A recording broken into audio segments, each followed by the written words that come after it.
What's on, guys? Jason back my channel. Tonight we're doing a review for AEW Dynamite, so let's get to it then. Before the first match started, we had a quick video package with November Rain with Guns N' Roses, all that stuff. So yeah. Anyways, with the first match coming up right now is All Star 8-Man Tag Team match.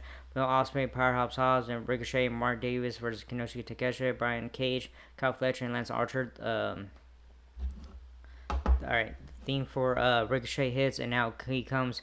Powerhouse Hobbs comes out, and then Will Ospreay and Mark Davis come out together. The four-man team heads to the ring for the scheduled All-Star 8-man tag team showdown, which serves as the opening match on tonight's AEW Full Gear 2004 Go Home Show. Tony Giovanni, Matt Menard joining us Cowboy and commentary as babyface team sells inside the square circle. Now the theme for the Dunkhouse family plays and outcomes. Kinosuke Takeshita, Kyle Fletcher, Lance Archer, Brian Cage together strangely enough without Callis. Yeah, which is pretty weird, but whatever. Ospreay's team exits the ring, and our four men run up the entrance area and immediately start brawling with the Dunkhouse family foursome after the 8-man brawl. For a few moments, the action finally finds its way into the ring, and the bell sounds to get this one official off and running.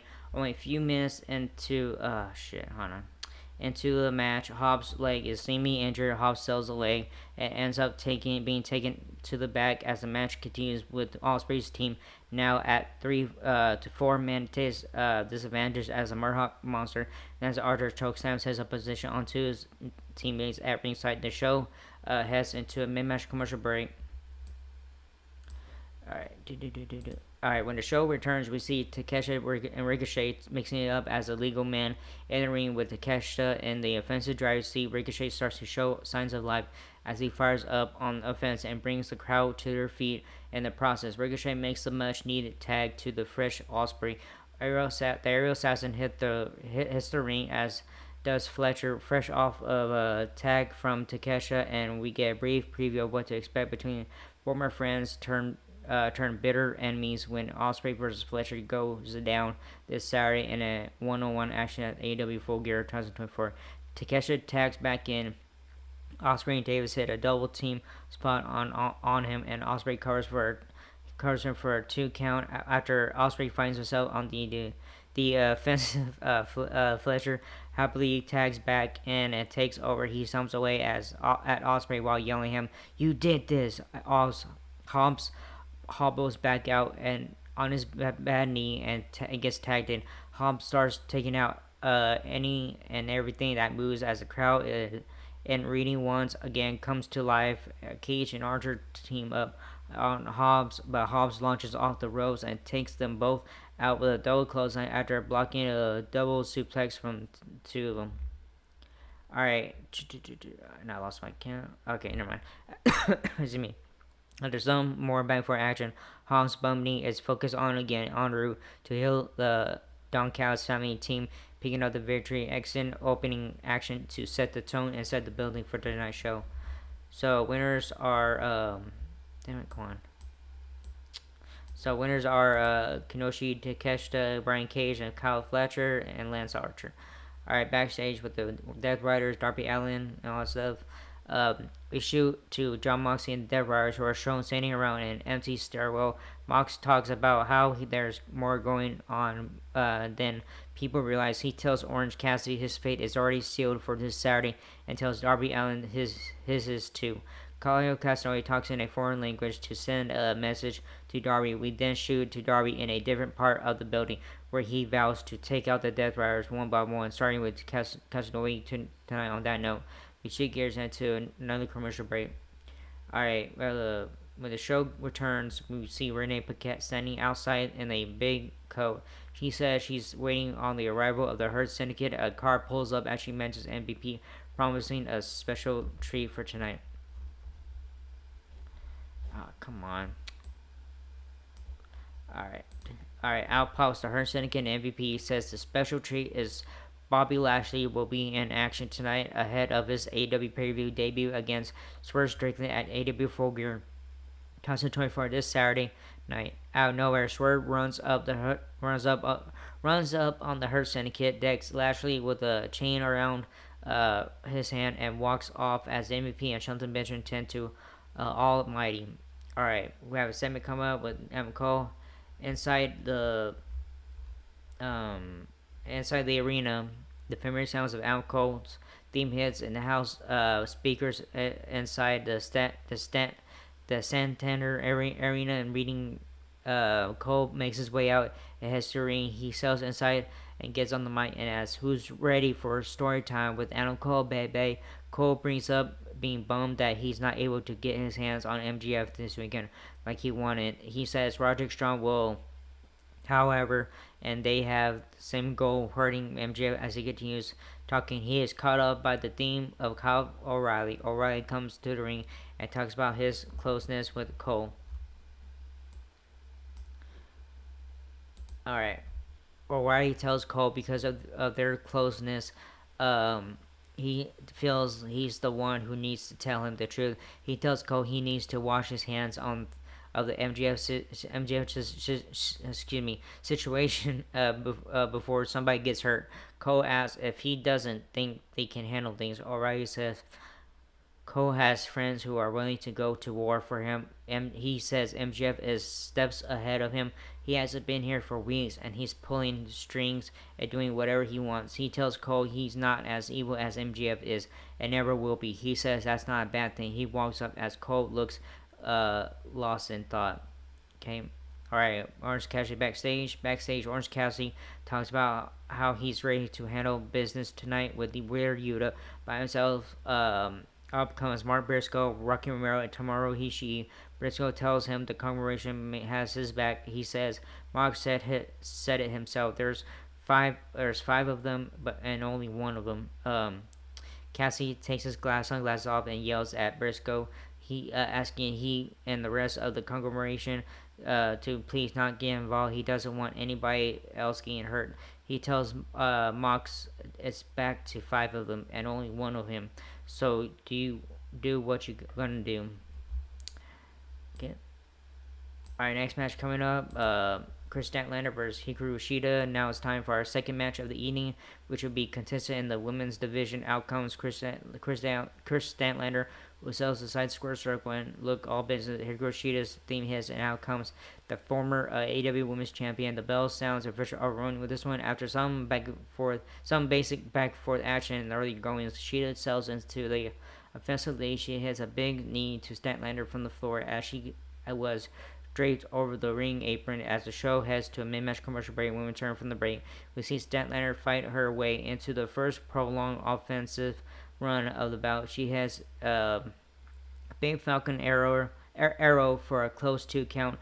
The commentators talk about her TBS Championship showdown against Mercedes Moné at AEW Full Gear 2024 as Sheeta starts to take over again. Sheeta hits a Falcon arrow,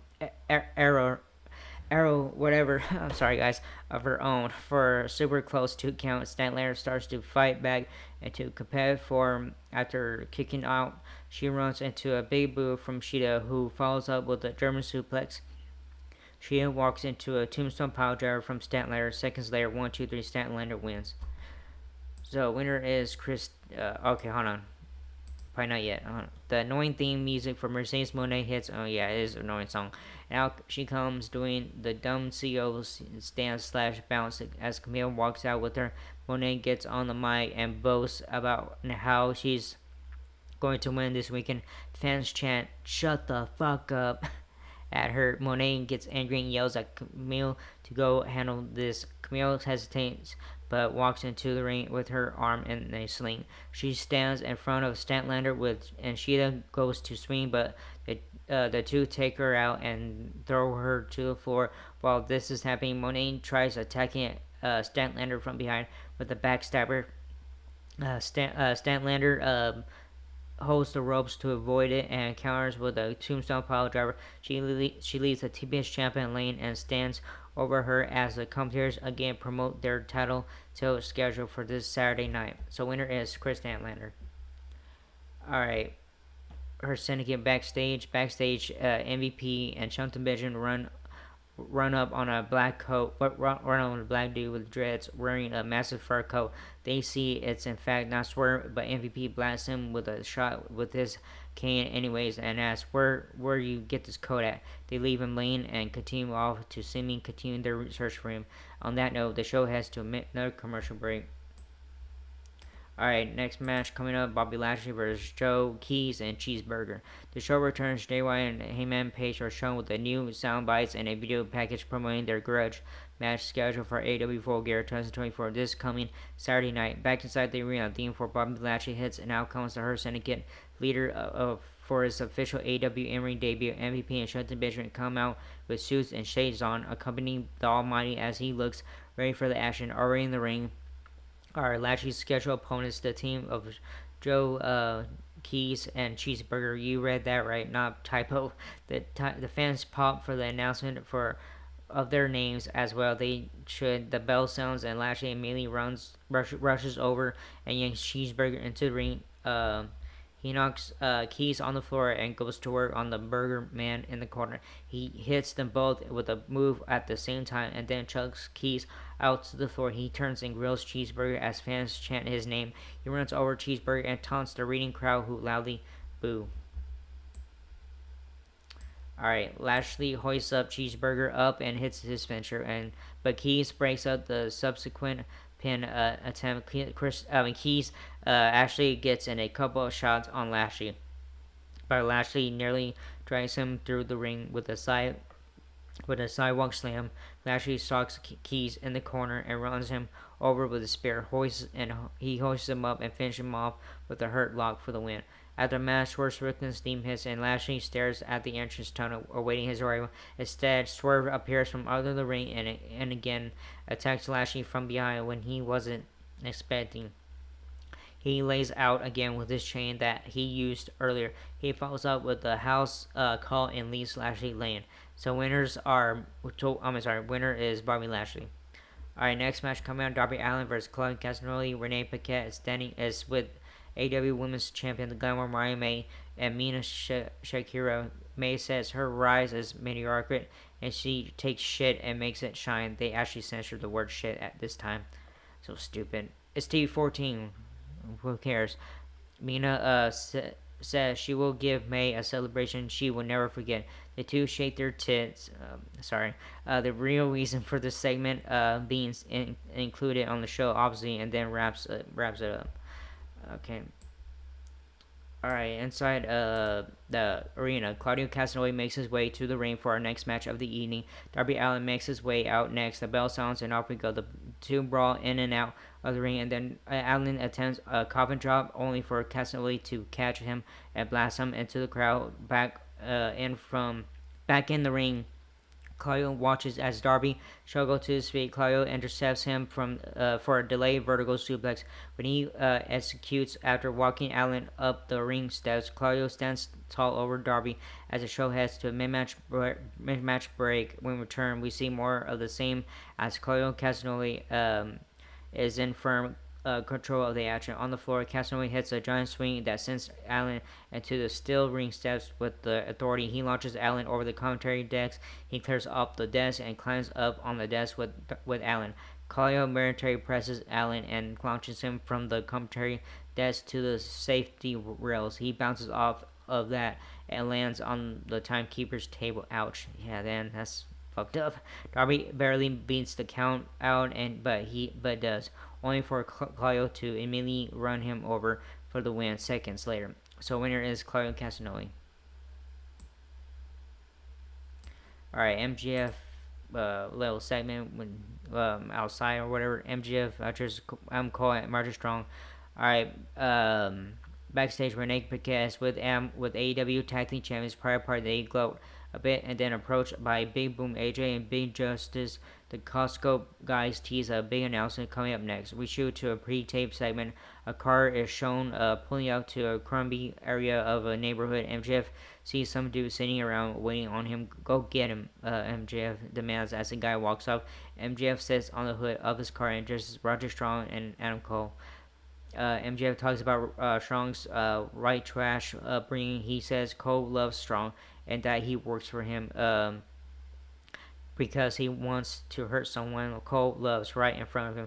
He says he'll send him back to his trailer park. We head to a commercial break. All right, we have Big Boom. AJ makes special announcement. We return. We see Renee Paquette again with Big Boom. AJ talks about the importance of the boom to AEW this Saturday before announcing that the Rizzler will be the one ringing the bell for his match against QT Marshall. All right, we have a segment coming up with Roger Strong. Inside the arena, Tony Giovanni introduces his guests at this time. Undisputed Kingdom, Roger Strong. Strong addresses MJF's comments leading up to their match at Full Gear.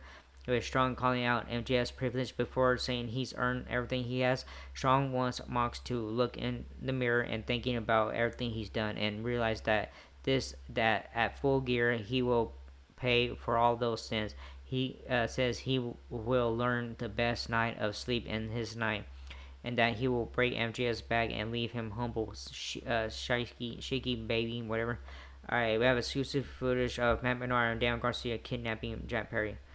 Alright, video package error showing what happened at AEW Collision over the weekend with Matt Menard and Dan Garcia kidnapping the scapegoat Jack Perry. Menard at commentary on AEW Dynamite is shown live and says he didn't want any of this, but tells him to show the exclusive follow-up footage.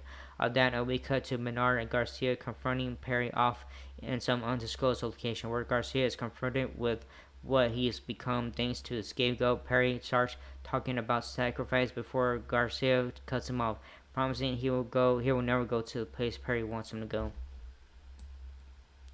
Alright, Garcia, come on.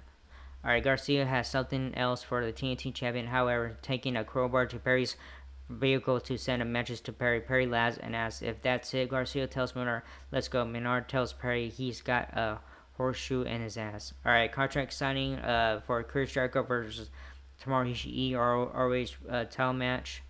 Alright, backstage, Renee Paquette seated at a table with ROH World Champion Chris Jericho and Tomohiro Ishii. It is time for the contract signing ahead of their ROH World Championship match on next week's AEW Dynamite. Jericho talks about needing to get the contract looked over by his legal eagles before leaving the room, only for Ishii to stalk him down the hallways as Jericho tries to make his escape. Jericho tries throwing hurdles in the way of the Stone Pitbull, including various staff, as the pair make their way up the stairs and into the crowd. Ishii continues to follow the Learning Tree's main man to ringside, with both men entering the ring as Jericho calls for a microphone. Jericho says he would sign the contract, but he doesn't have a pen, only for Ishii to reveal a pen of his own, handing it over to Jericho. I'm sorry, that was funny. Alright, we're almost finished, guys. Eventually, Jericho reluctantly signs the contract just in time for his students to blindside the challenger. Big Bill and Brian Keith prop up Ishii for Jericho to attack. The combination duo of Mark Briscoe and Rocky Romero run out to make the save. Big Bill tries to fend them off, but is forced to outside Mark Briscoe, while Mark Briscoe drops Keith with a J Dura before Ishii hits Jericho with a sheer drop brainbuster. He signs the contract and sends Tall over the Jericho to wrap up the entertaining segment. We head to another commercial break. I'm sorry, but that was funny. The way Jericho was trying to escape, man, I couldn't stop laughing. Alright, main event time coming up. Orange Cassidy versus Real Yuta. Main event time. But first, a shoot backstage where Renee Paquette is in a stairwell with Jamie Hayter. Hayter talks about having no real history with Julia Hart, so she doesn't understand why she interrupted her last week. As she continues talking again, she is cut off by a new video packaging hyping the return of the House of Black member. It adds mentioning that she is ready to come home. Okay, alright, back inside the arena, the famous sounds of the catchy ass entrance tune for Orange Cassidy hits. Now comes the freshly squeezed one for our final match of the evening. The Death Rider theme hits. Now comes through the crowd, comes Rear Yuta. The bell sounds official running with our main event of this week's AEW Full Gear 2024 Go Home Show episode of AEW Dynamite. Yuta gets a running kick on Cassidy to start things off, sending him to the corner to lay in some strikes. He sends Cassidy across the ring, but Orange fends him off for a near fall. Yuta is quick to his feet, but Cassidy keeps him off with his keeps him off his game, leading to a standstill between them. The pair go back at it with Cassidy getting a DDT blocked but counters ring into a stun dog millionaire before forcing Yuta out of the ring for a dive to the floor. From there, we see Ritter look for a brainbuster on the outside. Cassidy is brought to the barricade where Yuta lays in some hard kicks. Yuta heads back to the ring, removing the middle turnbuckle pad as Cassidy tries to fight back, only to be driven face first into the exposed turnbuckle by Yuta. All right. Cassidy manages to finally fight back, but is just as quickly brought to the apron before Weir sends him into the hardest part of the ring with a DDT. On that note, the show heads to a mid-match commercial break. When we return, we see Yuta and Cassidy in the midst of a wild back and forth punch exchange. All right. Cassidy hits a PKO off the ropes and a big brainbuster of his own for a close 2 count. As the action continues, we work our way towards the finish, which sees Cassidy picking up the win. Afterwards, as Yuta and Cassidy are staring at each other, Cassidy pushes the referee away and turns around, only to be attacked by the Death Riders crew. They grab some duct tape and wrap it around Cassidy's arms and body, trapping his arms and keeping him fully restrained. As they continue to beat him down, no one comes out to make the save, prompting the commentators to remind the viewing audience of Cassie's orders to the congregation not to come out and get involved, no matter what. So winner is Orange Cassidy. So yeah, and they come out and stuff. Yeah. So it was a good show tonight. So not too bad, but what made me laugh the most was Chris Jericho running away from Tomohiro Ishii. Man, that was fun, man. The way he was rapping or telling the people to, and stuff. But man, I couldn't stop laughing at that. Man, it was funny as hell.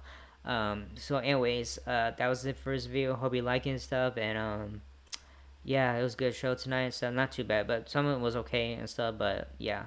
Anyways, that was it for this video. Hope you like it, and not whatever. I don't care. So like, subscribe, hit the button, leave a comment and stuff. If you guys want to leave a comment, I don't care what you guys do. Again, anyways, that was it, and I'll see you guys in next video for WWE Friday Night SmackDown and Rampage. Alright?